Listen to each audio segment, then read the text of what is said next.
Las gracias al Ayuntamiento por dejarnos este espacio y a las personas de Ucrania que han querido acercarse a escucharme y a ver a su paisano que le conocen mejor que nosotros, porque, como decía Jesús Mari, una mayoría no le conocíamos. Yo le conocí no a él, a su obra, hace 19 años, cuando la Caja Duero era un gran banco y lo trajo a la Academia de San Eloy en Salamanca. Allí empecé a conocer a los pintores rusos y entre ellos a Repin. La charla, como hemos visto en los carteles, la titulo El pintor de las emociones. Es un pintor, también repito un poco lo que ha dicho Jesús Mari, del siglo XIX, nacido en Chuguev, 1844, en Ucrania, cuando ésta pertenecía a la URSS. Corresponde a la región de Kharkov y muere en Finlandia en el año 1930 con 86 años. Por desgracia, nos estamos aprendiendo las provincias y ciudades de Ucrania por las bombas que caen sobre ella. He querido dar esta charla sobre este pintor para tener presente el conflicto que esta nación está teniendo con sus vecinos y hermanos que un día pertenecieron a un mismo Estado. Entre nosotros, como digo, hay un grupo de refugiados. Pensábamos que iban a venir más, pero bueno, suficiente. Por otro lado, diré que el arte no entiende de demagogias, que el arte es patrimonio de la humanidad, proceda de donde proceda, así como la vida en el mundo de sus habitantes. El haber nacido en un punto u otro de la tierra no hace ni mejor ni peor a los hombres que se basaron en el arte como medio de unión entre los pueblos. Por lo tanto, hablaré sobre Ucrania y Rusia sin que mis palabras vayan más allá de la obra de este pintor tan importante y desconocido, como ya he repetido, para una gran mayoría. Diré que todos los escolares de Ucrania y de Rusia en general saben quién fue este pintor, pues lo estudiaban en sus colegios. Perteneció a un grupo de pintores llamado los itinerantes, exponiendo sus cuadros en ciudades relativamente pequeñas con el fin de que este arte de la pintura llegase a todas las clases sociales, rompiendo con el formalismo del pensamiento académico que entonces había, no solamente en Rusia, en Europa, en España y en Francia, cuando los impresionistas rompen con ese academicismo y salen a pintar a la calle, y a los impresionistas sí que los conocemos todos. Repin se convierte en una de las figuras claves del realismo ruso, logrando reflejar en su pintura todo lo que le rodea en su tiempo, en esa sociedad cambiante e inestable, con la revolución industrial, la Primera Guerra Mundial, la Revolución Rusa y el asesinato del zar Nicolás II, convirtiendo sus cuadros en testimonios de las desigualdades sociales, haciendo Repin con sus obras muchas veces una fuerte crítica social de estas situaciones. También pintará retratos de personajes, repito un poquito, de escritores, compositores, gobernantes, temas religiosos, temas históricos y paisajes. Para mí, aquí había puesto como Velázquez, pero a Velázquez le voy a quitar, le ponemos aparte, porque realmente para mí y para mucha gente es el dios de la pintura. Repin es el pintor por excelencia que mejor refleja las emociones y el poder psicológico en el rostro del ser humano. Nadie ha pintado la risa como él. La risa en la pintura, en los pintores, pocos cuadros veremos de gente riendo. Es complicado abrir la boca, los dientes, toda esa anatomía, ponerla correctamente. Quizá un pintor holandés, que siempre nombro, Frans Hals, en una... creo que es una gitana que está con la guitarra tocando, y bueno, con una sonrisa muy amplia, pero como Repin, para mí no hay nadie en ese aspecto. Sus obras principalmente se encuentran en la Galería Tretiakov de Moscú. Tretiakov fue un gran comerciante que empezó a coleccionar obras de arte de estos pintores itinerantes, de estos jóvenes pintores. Después fue ampliando la colección hasta llegar hoy en día a ser el museo más importante de Moscú, quizá el museo más importante de Rusia, con 180.000 obras de arte. Tuve la mala suerte de, hace 4 o 5 años, antes de la pandemia, fuimos con un grupo de Ávila a Moscú y a San Petersburgo.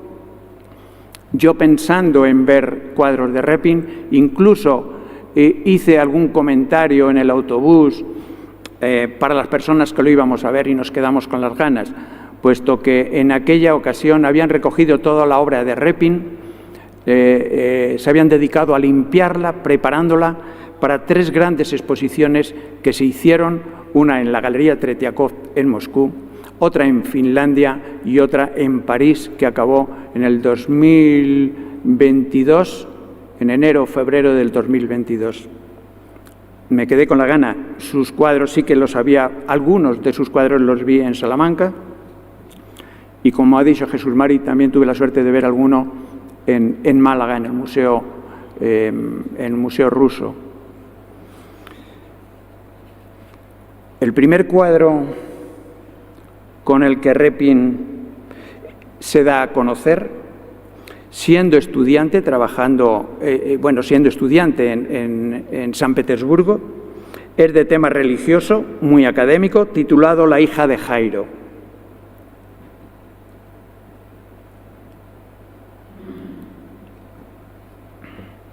Con este cuadro Repin gana una medalla de oro y 5 años para estudiar en Italia, que entonces seguía siendo la capital del mundo del arte. Allí en las grandes escuelas todavía había españoles como Sorolla y otros pintores que fueron a estudiar a Italia.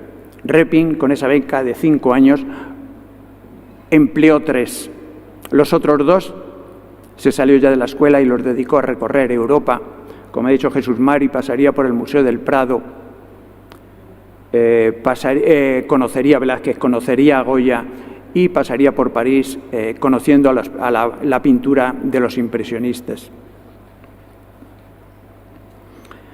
Voy a poner un vídeo, es un vídeo que se hizo en la exposición de Helsinki, en Finlandia, en el que podemos apreciar las imágenes mejor que si estuviéramos en el museo.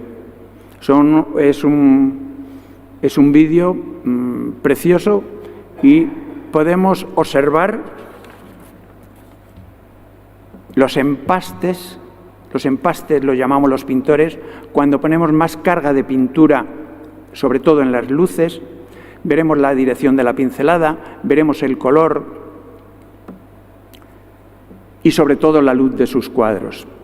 Y hay una cosa que nos vamos a fijar en Repin, que son en las miradas de los personajes. Y por otro lado, también les quiero dar un pequeño trabajo de observación cuando saquemos cuadros en los que hay varias personas. En vez de quedarse mirando solamente al tema principal, tenéis que hacer un recorrido visual por todo el escenario, por todos los personajes que rodean a la figura principal. Repin hace una cosa extraordinaria que pocos pintores hacen, y es, supongamos que el tema principal en todos los pintores es algo que colocamos casi en el centro para que de alguna manera sea el tema principal, y todo lo demás es un relleno que tiene menos importancia, pero que en Repin no pasa eso. Ya iremos viendo esto que digo de, no sé si poner el ejemplo de una procesión, de una corrida de toros, un día de la Santa en el Mercado Grande. Si estuviera Repin, nosotros, por ejemplo, podemos hacer la foto a la Santa cuando pasa en procesión. La cuestión con eso es que no hay un entorno que nos pueda servir para saber dónde se encuentra esa imagen. El entorno Repin lo da tanta importancia como a la figura principal. Veremos las caras de los personajes que rodean a las figuras principales, cómo tienen una cara que podemos ver lo que están sintiendo en ese momento, lo que expresan. Esto que decíamos de estar en el Mercado Grande viendo pasar la procesión de la Santa, para esas ocasiones nos puede servir esto que estoy diciendo.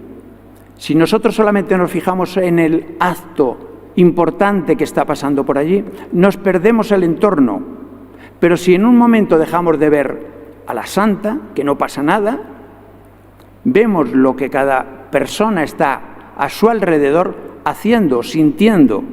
Uno puede estar muy atento a la imagen, otro hablando con el de al lado, otro comiendo pipas, otro no sé qué.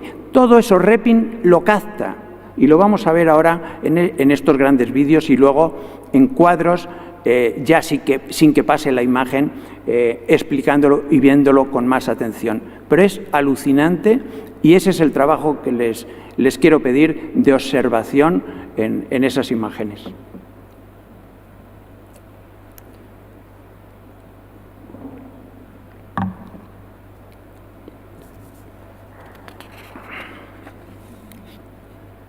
Voy a dar ahora esta luz para que no distraigan las otras a las imágenes que... Bueno, sobre el cuadro de la hija de Jairo, pues es un milagro en el que no me quiero entretener mucho. La capa de Jesús es azul, el candelabro es naranja, que es el color complementario. Se complementan los dos y la escena, resucitando a la hija de Jairo, los familiares en una penumbra esperan a ver qué sucede. Bien, con esto, un chico que podía tener 20 años, 18 años, ya es un gran cuadro, y empezaba con un pie que ya vemos, ¿no?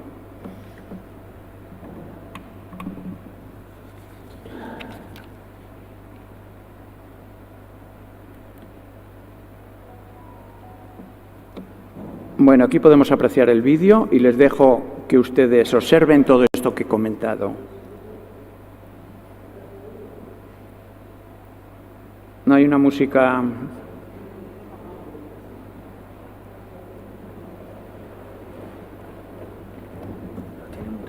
Ah, perdón. Nada, le vamos a poner desde el principio. Vale.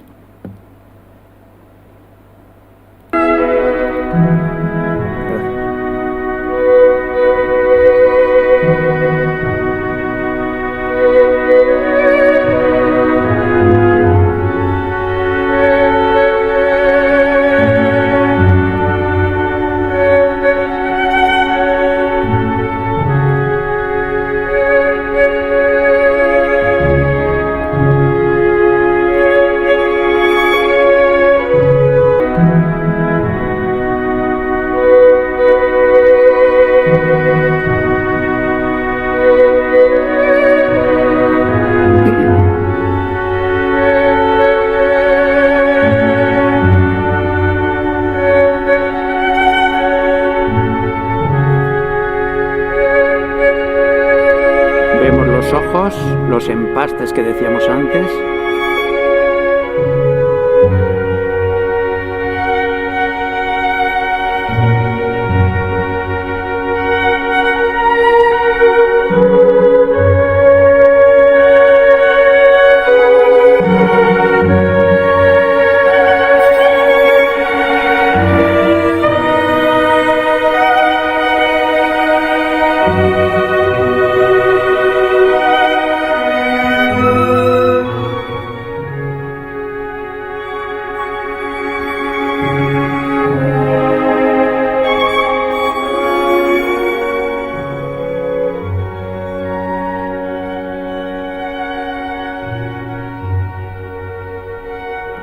Ejercicio de observación.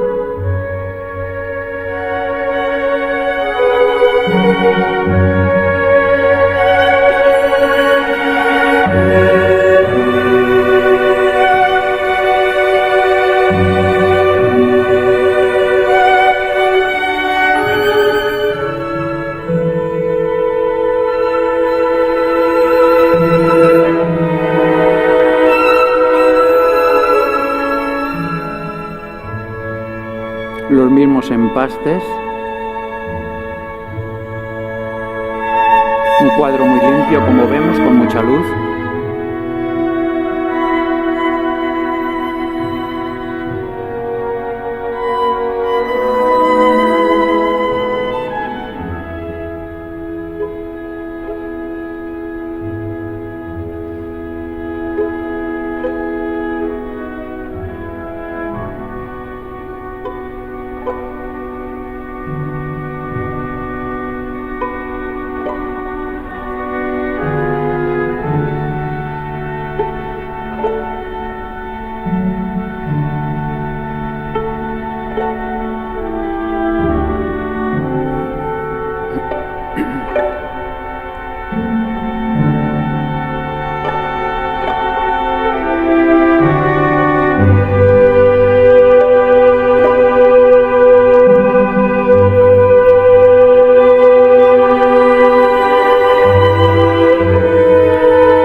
atentos a las lágrimas de este cosaco. Ahora el último que sale.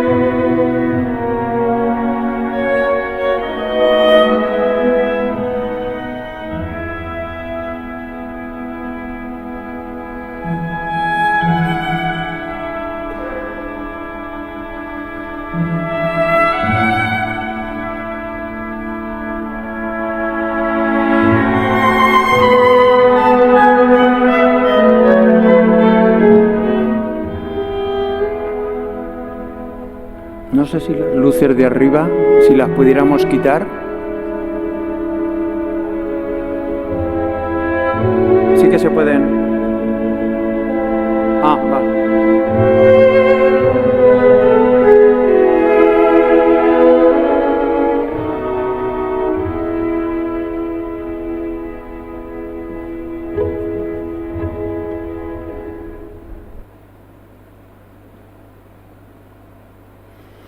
Bien, como hemos visto el vídeo, impresionante, mejor que si estuviéramos en el museo. Se ha visto los lienzos cuarteados, se ve el detalle, está muy bien. No sé si ahora, antes sí que se han apagado las luces y se han quedado las de los lados. Exacto. Bien, el cuadro, ahora ya vemos las imágenes sin movimiento. El cuadro titulado Los Irgadores del Volga. Los irgadores del Volga eran unas personas contratadas, no eran esclavos. Tenían estos trabajos, tiraban de los barcos río arriba, cuando los barcos no eran de vapor, eran de vela. Y las corrientes del Volga en algunos casos eran fuertes y si encima el aire no venía acompañando, ayudando, pues estas personas tenían que tirar de los barcos kilómetros y kilómetros hasta llegar a los puertos, a descargar mercancías y a recoger otra vez mercancías.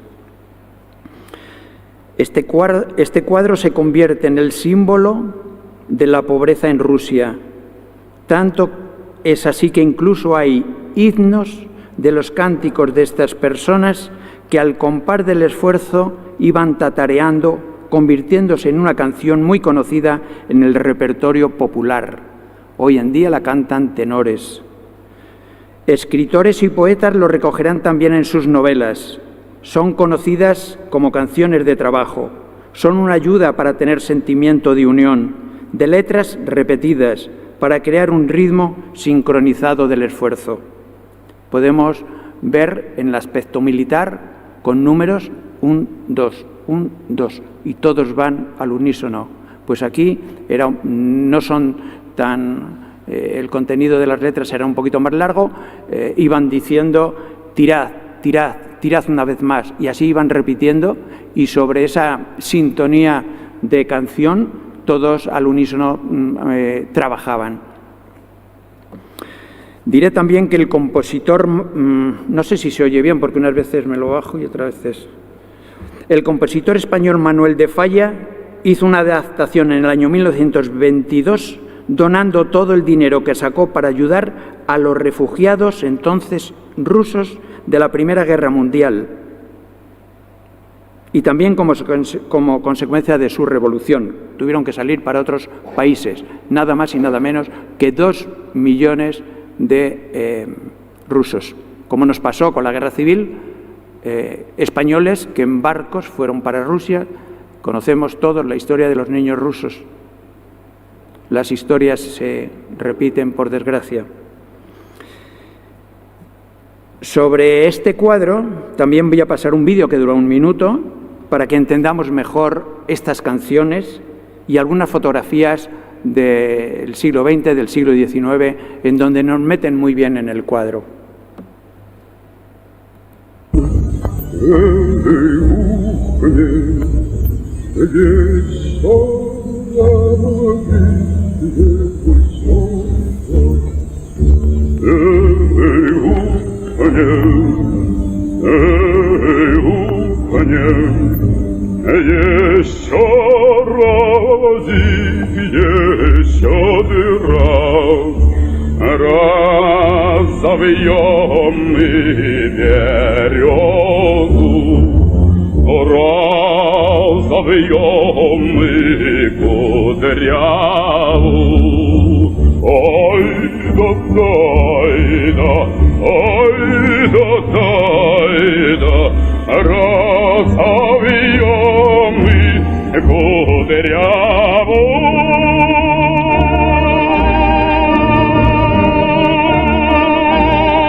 Algunas de las fotografías originales, hay otras que son motivos que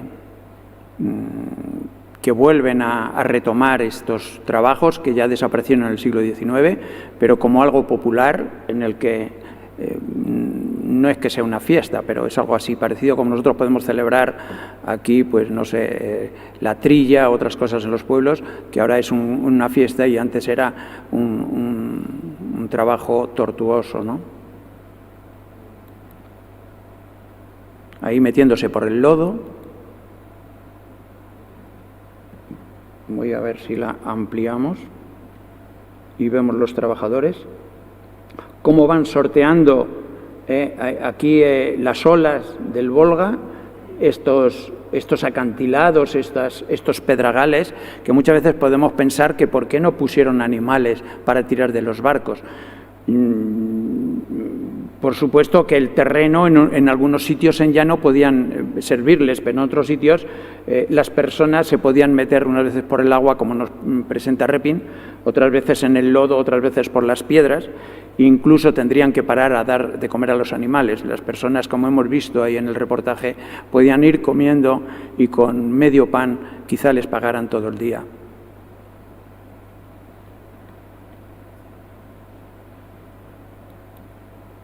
Había mujeres también con estos trabajos.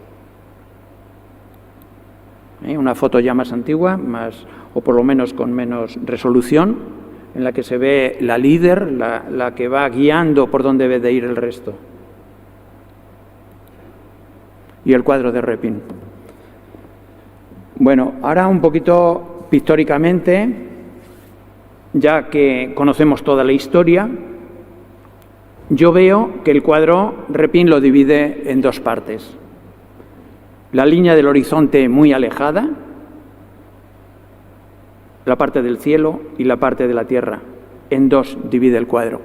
Esta línea es el punto medio de las correas, de las cinchas en las que están unidos, y van a desembocar a un punto, aquí. Este punto es el punto de fuga, que decimos los pintores, los arquitectos y todos los que pensamos que queremos alejar una cosa, ¿no?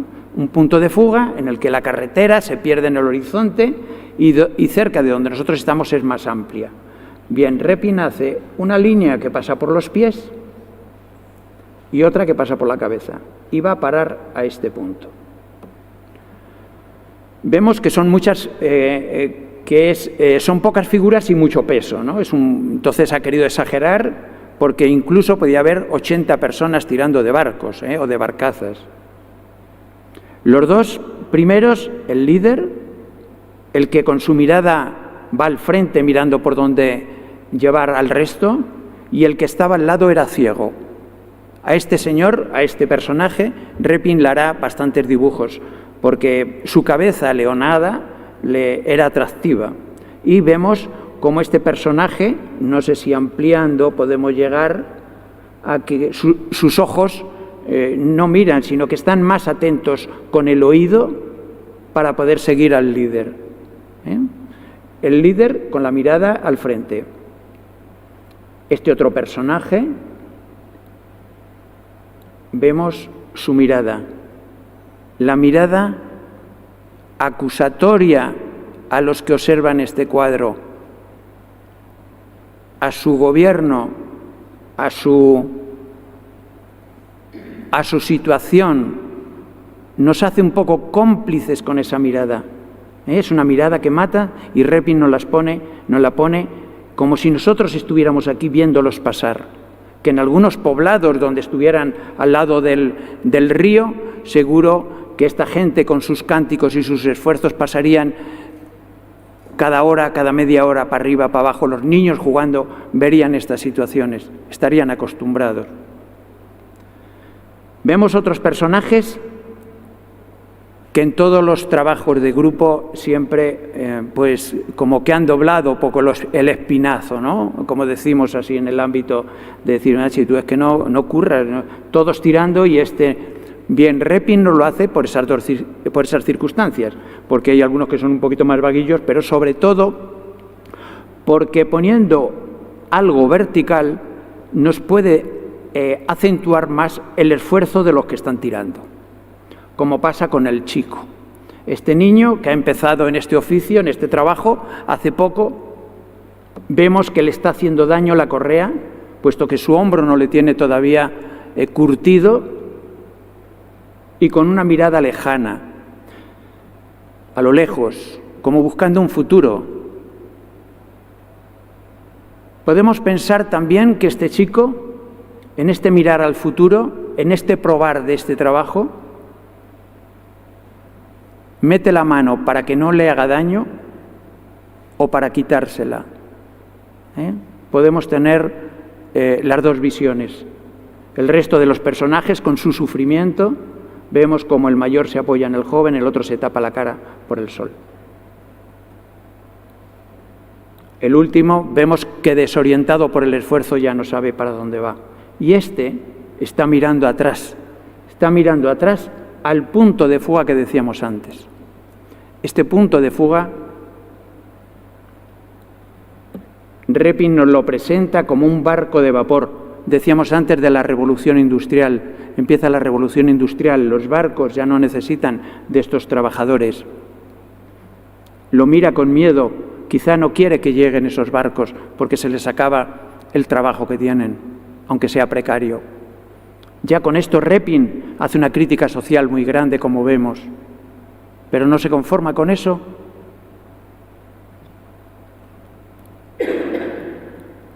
Y coloca la bandera de Rusia boca abajo. Quizá tuvo problemas en esos momentos.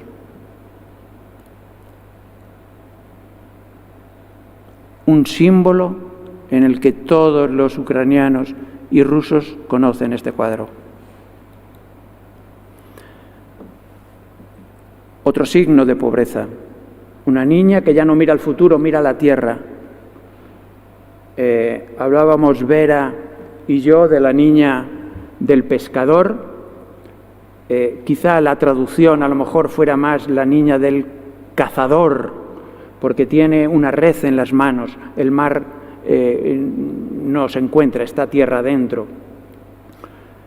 Es una niña pobre, es una niña, como vemos, con sus cabellos desordenados y quemada por el sol. Hasta las amapolas están tristes.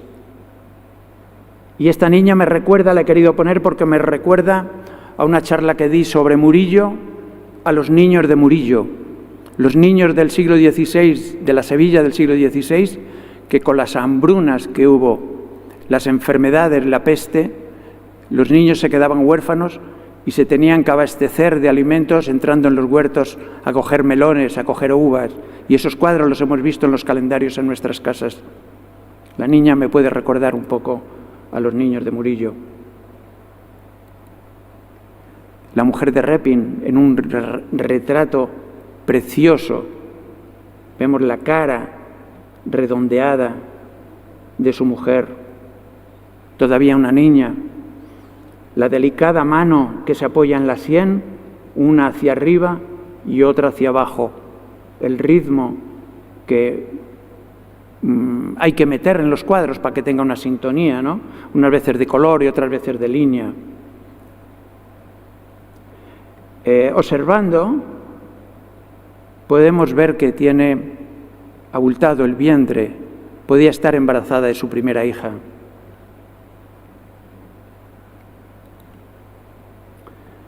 Este cuadro, no sé si le conocen, es un cuadro ya, bueno, más tétrico, ¿no? La historia cuenta dos situaciones. Una es la que coge Repin, que es la que voy a contar, que es Iván el Terrible en un momento en que golpea a su hijo en la cabeza con un cetro, que Repin nos lo pone como un adorno que podía estar en la habitación, ese cetro que está forrado de metal, y le causa la muerte. Bien, Iván el Terrible fue un personaje culto, fue un gran conquistador que reunió muchas regiones de Rusia, como un Carlomagno, que hizo un gran imperio. Pero de pequeño tuvo dificultades psicológicas, se quedó huérfano de padre y madre, y después, con el tratamiento que tenía de mercurio, se cuenta que para la sífilis, que entonces era un antídoto, a su cerebro también le iba minando y le iba contaminando, y también tenía unos altos y unos bajos en sus situaciones mentales. Bien, parece ser que estando el zar en la habitación, entró la mujer de su hijo y en un momento de ira la empuja, discute con ella. La mujer del hijo estaba embarazada y pierde el niño allí mismo, aborta. Al oír los gritos, el hijo entra y el padre y él se enzarzan, no sé si una pelea o el mal golpe, una situación en la que el hijo fallece, como lo estamos viendo. Pero Repin no pinta la situación de esa locura del padre. Vamos a acercarlo. Repin lo que pinta es que esa locura, su cerebro, el chip ha cambiado. No está en el momento de la locura, está en el momento en que Iván se da cuenta de lo que ha hecho, o sea, que se entera de lo que ha hecho. Y vemos esos ojos, esa situación de que coge a su hijo del suelo, ahí había un charquito de sangre, lo recoge, tapa su herida y le besuquea la cabeza. Le coge como un niño, como si fuera un niño pequeño, como arrullándole y besándole la cara, besándole la cabeza. O sea que es un cuadro tétrico, pero tiene una situación en la que, bueno, que es que no solamente que lo veamos así y ya está, es que Repin tiene que pensar en ese aspecto psicológico, en el trato que va a dar ese cuadro. Luego también esa contra que decíamos antes con los sirgadores, unos tirando y otros en vertical. Aquí las dos caras son distintas. El hijo con una cara que más parece la cara de un Cristo, perdonando a su padre con esa mano en el hombro, y el padre con esos ojos, que he puesto una comparación porque decíamos que había pasado por el Museo del Prado y me resultan conocidos esos ojos con los ojos que hace Goya en este cuadro de Saturno devorando a sus hijos. Esos ojos que son ojos de pez. Hemos visto en las pescaderías cuando vamos las doradas, no cierran los ojos ni cuando duermen ni cuando mueren. O sea, los peces no tienen párpados. Entonces, estos dos pintores nos proponen esos ojos asustados, siempre alertas, siempre abiertos. Este cuadro tuvo dos atentados, uno en vida de Repin, en el que un personaje raja las caras de los dos representados, y ante esa situación el director del museo huye despavorido y se tira al tren. Repin en vida le mandan llamar y lo restaura. En el año 2018, otro atentado de personas que no están de acuerdo con estas historias, no quieren que esté representado en los museos este cuadro, pues también coge, no sé si se llaman volardos o bulardos, algo así, que son dos mástiles en donde hay un cordón para que la gente no se acerque al cuadro, que son de metal y que pesan mucho. El cuadro ya con un cristal, parece ser blindado, lo tira, rompe el cristal y deteriora la parte de la vestimenta del hijo. Aceleran su restauración y tardan 2 años y medio o casi 3 y está ya dispuesto a ser expuesto en estas 3 grandes exposiciones que decíamos antes de la Galería Tretiakov en Helsinki y en París. La habitación, no sé si conocen al pintor, vamos a ver, ahí, se me ha oído. Paso la esta porque tampoco es tan importante. Para ver la situación de la habitación y la alfombra que un pintor español, Fortuny, en el cuadro de la Vicaría tiene así grandes decoraciones también.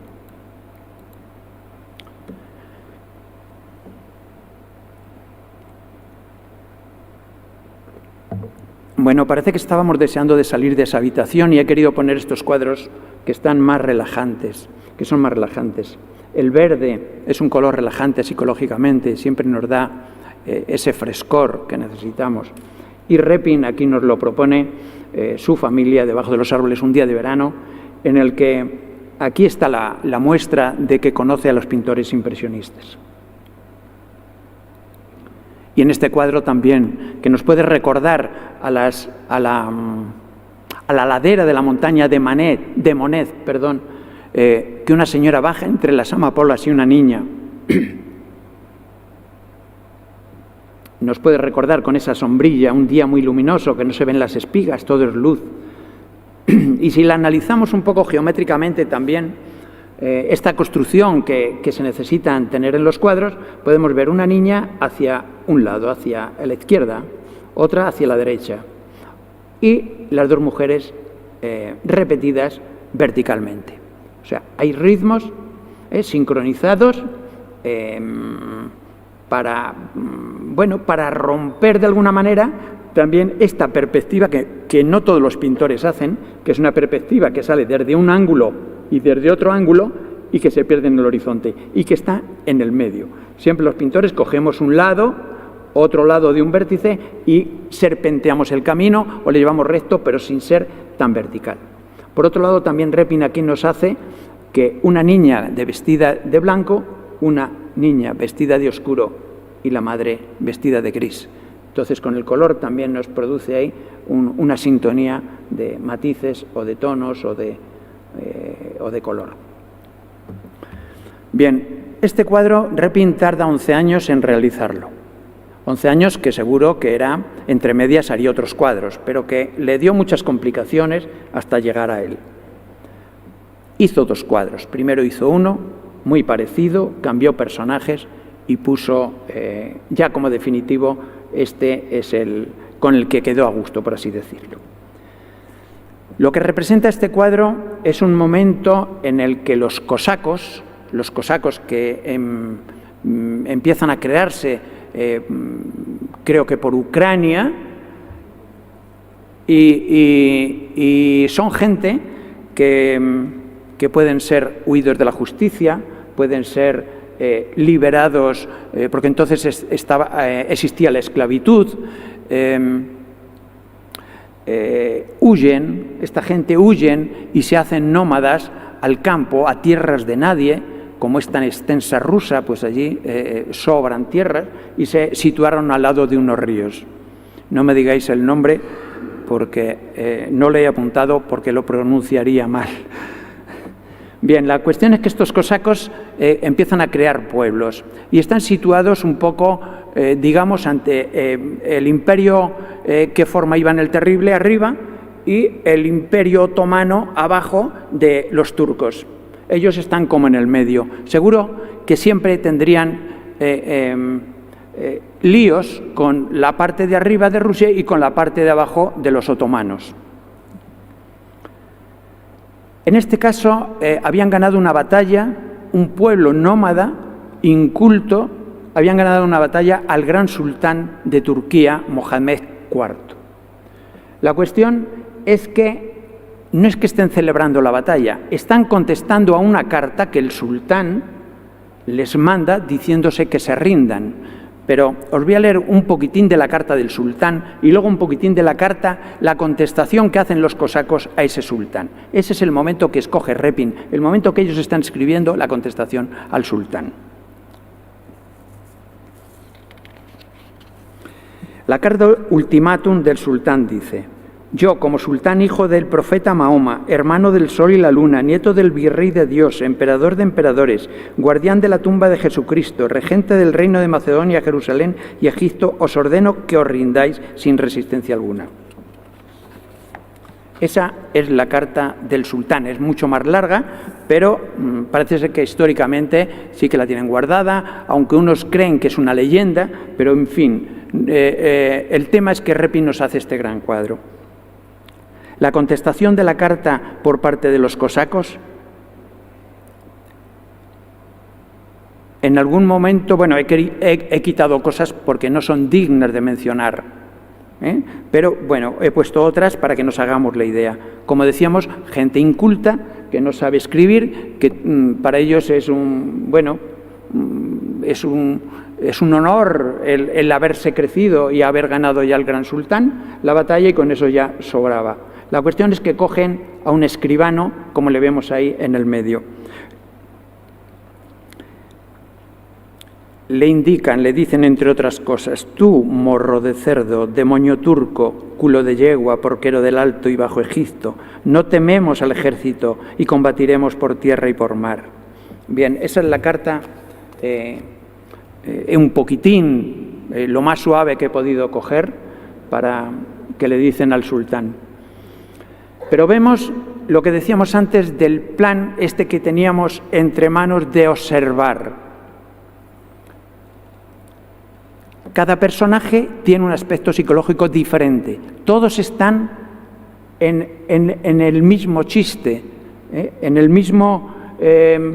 todos están divirtiéndose con lo que cada uno dice. Estos son los capitanes del ejército, y cada uno está diciendo una cosa. En ese momento, este personaje fuerte, vemos como con la mano está puntualizando alguna historia de estas. Pues dile que no sé qué, y ya está. Hasta el escribano, con esa sonrisa, con ese gesto, Repin se fija. Todos los demás, este anciano con la pipa, dándole un puñetazo en la espalda. Vemos para que todas estas sonrisas sean más grandes, tenemos personajes que no sonríen. Entonces se acentúa más lo que decíamos antes. Fijaros este personaje que echa el humo por la nariz. Este seguro que había tomado humo, había tomado de la pipa, había absorbido el humo. En el momento que este dice lo que le quieren contar, lo que le quieren escribir, le sale una especie de tos, saliendo el humo por la nariz y por la boca. Seguimos mirando, otro personaje que indica un poco hacia atrás para meternos un poco más atrás del cuadro. La batalla, nos indica un poco el humo de la batalla. Este personaje que ya lo hemos visto antes con todo detalle, el ojo, el lagrimal, cómo llora, qué expresivo, este otro igual. Y hemos visto, ahí en el vídeo no hemos visto uno,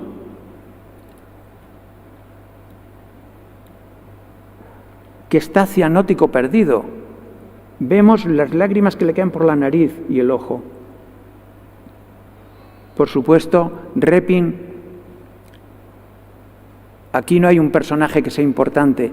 Aquí es todo. Todos son importantes. Este personaje que está caído para atrás es el que nos deja ver al escribano. Si estuviera de pie, no le veríamos. Y luego Repin, la construcción del cuadro, nos lo hace en redondo. Este es un magnífico estudio de anatomía con este cráneo. Seguimos observando personajes. Aquí está Alejandro III, el pacificador, el anteúltimo zar de Rusia. Este personaje medía casi 2 metros y Repin aquí nos lo pone, que sobresale, aunque estos están más cerca, da la sensación de que tiene su altura y es muy fuerte. Dicen que podía doblar monedas con las manos. Serían monedas de plata, serían de una aleación más baja. Está en un momento en que recibe a los mayores, seguro, de las comunidades de algunas regiones, de los personajes que representan a las cooperativas, al campo, porque no los vemos que vistan muy bien, ¿eh? Todos tienen una medalla como el reconocimiento del poder que tienen. Pero aquí sí que podemos ver eso que decíamos antes. Alejandro III está hablando al resto de la gente, con esa presencia, pero todos los demás, a mí me parece que tienen una sintonía humana más importante que la del zar. A mí el zar me parece como si hubieran puesto un muñeco de cartón sin más, pero los demás personajes tienen vida propia. Este mismo está levantando la cabeza. Quiero levantar la cabeza por encima de los que están delante para ver a la santa en el mercado grande, por ejemplo, o inclino la cabeza para un lado porque el de adelante me estorba. Todos tienen una parte psicológica, una parte personal muy importante, incluso bastante lejos. No porque estén lejos las figuras, Repin pasa de ellas. Tiene que irse muy lejos. Allí ya es un ambiente en el que se ven los palacios de Moscú. Pero aquí hasta el mismo cosaco que está saludando y este que está al lado, cómo le vemos que algo está haciendo con las manos. Cada uno está en su actividad, unos escuchando, otros más atentos, otros menos. Y habíamos visto también un personaje aquí, que ya le hemos visto antes con mucho más detalle. Daros cuenta hasta dónde entra la profundidad de Repin en las personas. Uno sordo que está escuchando. Para mí tiene más vida este personaje. Es más verdad que el mismísimo zar, que ya digo que parece un maniquí. Repin nos vuelve a repetir la composición en redondo. Todos los personajes alrededor de un eje. Y nos vuelve a dejar un hueco para nosotros los espectadores. Este hueco nos pertenece a nosotros. No lo quiere ocupar para que el espectador del cuadro vea este camino tan iluminado que sigue hasta el final, hasta ahí, hasta la verja, en el que viene la comitiva detrás del zar. Detrás del zar vemos a su mujer, a sus dos hijos y a la hija. Pero observemos a los dos hijos. Uno atento, con una presencia como más educado, como que va a ser el seguidor va a ser Nicolás II, el que va a gobernar después Rusia cuando muera su padre. El otro hermano más pequeño, menos atento, no le importa tanto. Pues a Repin también hace esa representación como con una presencia más personal de su hermano, más preparado. La niña nos mira a nosotros sin más y la mujer con ese color de la sombrilla, de esas sombrillas iluminadas por el sol que podemos sentir o apreciar incluso la hora que es. La sombra del zar nos dice que las 12 de la mañana no es, porque estaría la sombra debajo de sus pies completamente. Pueden ser las 11 de la mañana o la 1. Vemos las cosas que se pueden ver en un cuadro. Este es Nicolás II.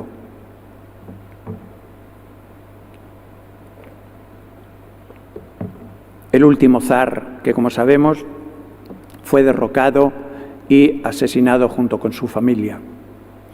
Cuando fuimos este grupo de personas de Ávila a Moscú y a San Petersburgo, pasamos por el Salón del Trono. Entrábamos por una puerta, dábamos la vuelta y salíamos por otra. Yo, claro que me fijé en todo lo que pude, pero sobre todo me recordaba la imagen del zar.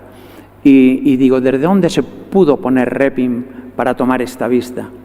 Y luego otra cosa que miré fue el color, que era un color blanquecino de la habitación que entraba, una habitación, un salón enorme en el que entraba una luz blanquecina, que con el suelo dorado de la madera hacía un filtro entre los dos matices agradable, ni frío ni cálido. Nosotros pasando por aquí, claro que íbamos 50 personas de Ávila, no sé si irían 500 chinos delante y 1000 detrás, o sea, era algo exagerado. Sabemos que Nicolás II tuvo muchos problemas con su gobierno, que fue derrocado, que tuvo muchas manifestaciones, una de ellas voy a acentuar dos,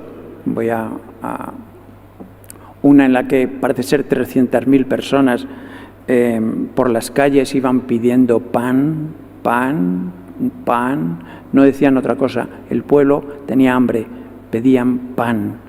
Y en otra manifestación, también pacífica, guiada por un religioso, ante el palacio, lo recibe su tío, porque Nicolás II estaba en otra ciudad, con ametralladoras, muriendo 200 personas y 800 heridos. Es el Domingo Sangriento en un 9 de enero. Nicolás II trató de hacer una especie de democracia, creo que duró 7 años, algo más, 7, 8 años. Bueno, la cuestión es que se hizo una especie de democracia en la que abrió la mano a los sindicatos, el aspecto religioso, cada uno podía creer en la religión que quisiera. Bueno, se abrió un poco la mano, pero todo fue algo que estaba ahí, pero que no se llevaba a término. Una de esas manifestaciones en las que Nicolás II promulga estas situaciones de que hay libertad de prensa, libertad. Entonces, esta democracia es celebrada por la sociedad, por una sociedad de diferentes clases sociales, como vemos. Hay las anillas abiertas. Y en este cuadro lo que veo es que hay azules, rojos y blancos. Antes habíamos visto la bandera de Rusia en el barco de los sirgadores, que era de ese color. Y este cuadro abundan los rojos, los azules y los blancos. A Repin le encarga a Nicolás II un gran cuadro, como el Parlamento, ¿no? Todo el Parlamento, en el que este cuadro mide 9 metros de largo por 4 de alto. Nos vuelve a repetir la composición en redondo. Volvemos a hacer el ejercicio de mirar a las personas como uno está escribiendo, otro está mirando, otro escucha, otro está más atento, otros menos. Aquí el personaje importante, por supuesto que será Nicolás II, pero todos los personajes tienen su propia importancia. Concretamente este personaje y otros 2 o 3 los vi en Salamanca, y es una pintura muy cercana a Sorolla, solo con manchas. Aquí puede tener mucho realismo, pero es una pintura muy espontánea, muy suelta y de un gran colorido.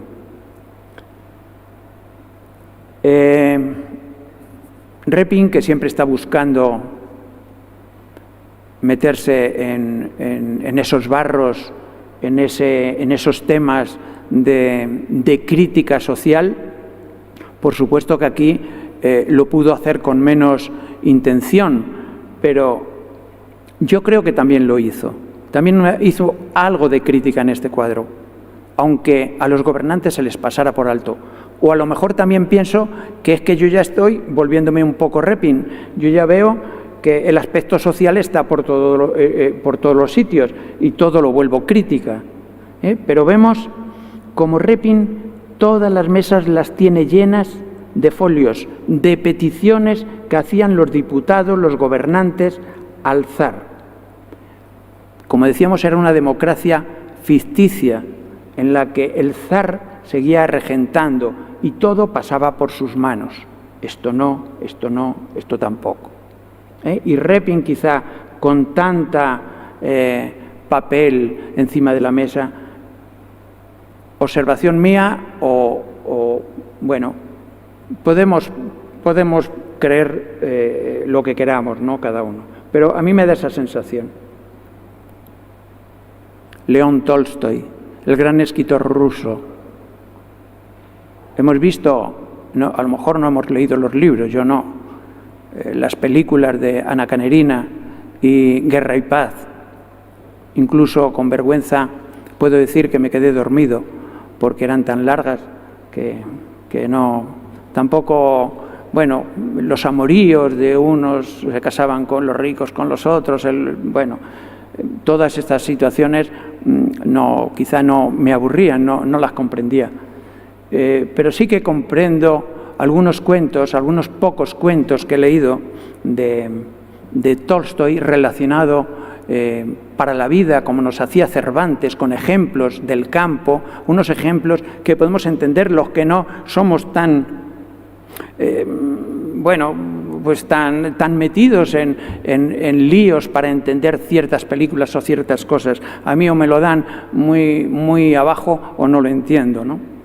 En alguna situación, ya que Repin le hace este retrato en el campo, en el bosque, dice Tolstoy que hay gente que cruza el bosque y no ve más que leña para quemar, indicándonos un poco esa sintonía de que hay gente que no ve más allá de su nariz.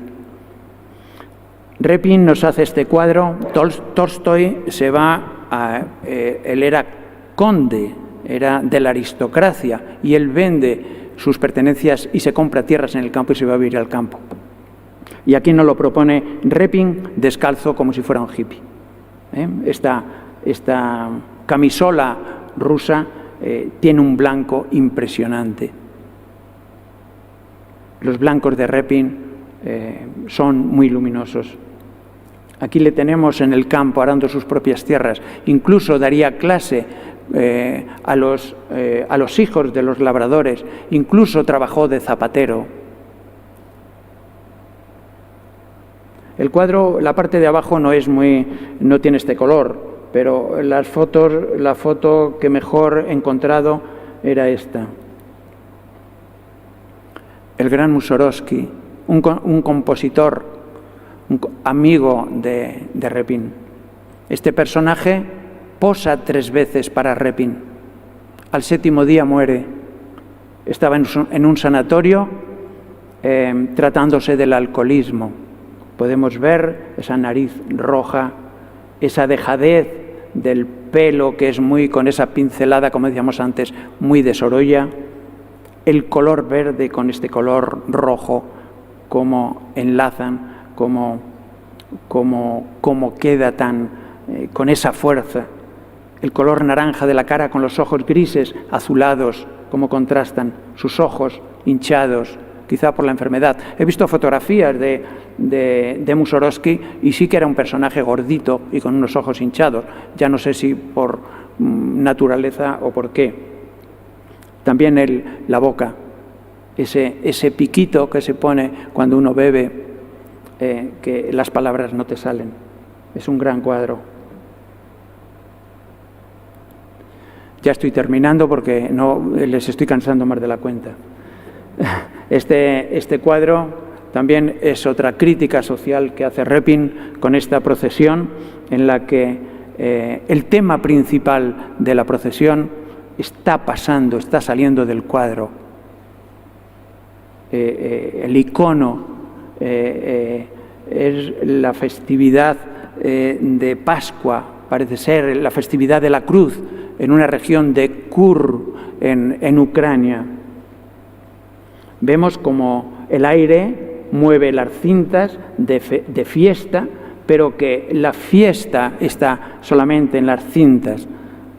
Estos iconos se pierden en la lejanía con la polvareda del camino. Este cuadro sí que le vi en Salamanca.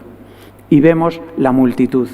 Aquí hay un cordón de gente que incluso alarga a esta persona con un palo para que este chico, que también le haría bastantes dibujos, Repin, que era un niño tullido, era un niño jorobado, no podía caminar muy bien, pero vemos que él se quiere adelantar y meterse en un recinto que está reservado solamente para la gente importante.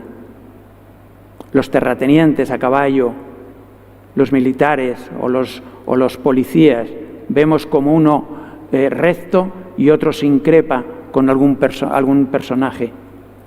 Y si echamos aquí la mirada a la derecha, con qué dureza da con la fusta este personaje, como si fueran ovejas a estas personas.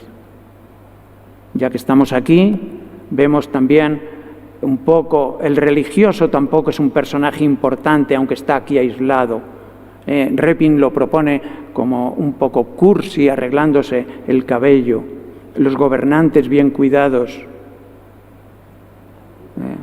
Y aquí el abuelo, el padre y los hijos metidos más en esta procesión, haciendo algún cántico. Ya con esto Repin nos da un aspecto de esa crítica social que siempre mete, y si fuera poco, siempre lo apuntilla con otro gesto. Este personaje es un borrachín, llevando las andas. Daros cuenta, Repin, como siempre, hace alguna crítica muy fuerte de la sociedad de su momento.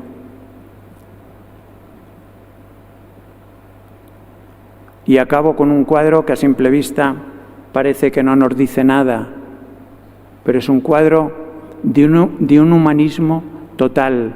Se nos puede poner la carne de gallina con lo que voy a decir.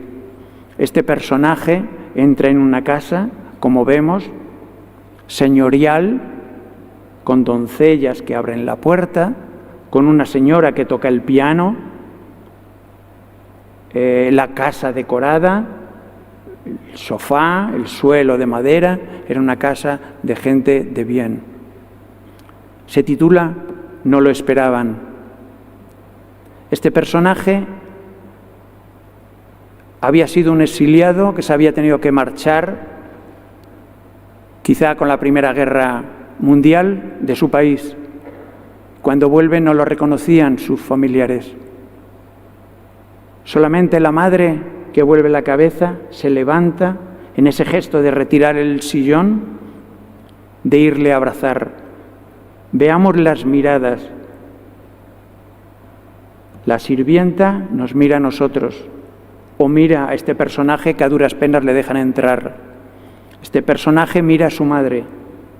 En el momento que su madre se da cuenta, la mujer también va enlutada, se da cuenta con esa sonrisa, con ese ojo, se da cuenta, se apresura a agarrarse a la silla para levantarse y recibirle.